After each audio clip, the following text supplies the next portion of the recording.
What was the best episode? Not all of it's been seen yet, right? Not all of it has been seen, no. Have you got a personal favourite? Either the solitary confinement video where I got to the final.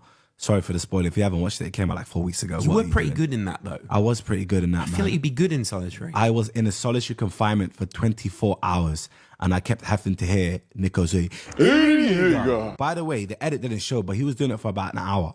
I actually had a headache from that. Yeah. So I was in there for 24 hours and I came second because ultimately, I know you guys remember that bit where, can we show cuts? And because I think I want to start adding this to this show. Sure.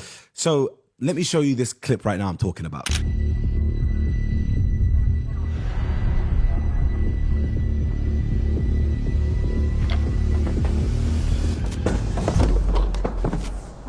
So as you can see, I obviously didn't think I touched that button in time.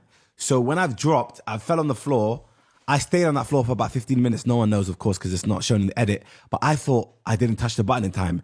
So you know when you accept your fate, when you think you're going to leave somewhere and you're like upset in the first 2 or 3 minutes, but then you actually accept that, oh my God, I've been in there for 23 hours. I can't wait to go outside and see what's happening outside. So I'm waiting. Again, you guys wouldn't have seen, but I've shouted to the mic, am I out? Am I out? Am I out? Sorry. And then AJ then says on the speaker, no, you're still in.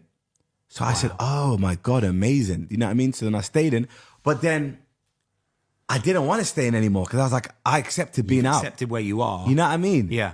So then, and also because I didn't know that Kenny was still in, I didn't know Nico was still in. In my head, I'm thinking, how long are we going to do this for? So then I just kind of went to sleep thinking, surely he won't play another siren so quick. And then he did. And then I ended up being woken up by AJ and that random doctor being told that I'm out the process. But again, that was my favorite video I've filmed. But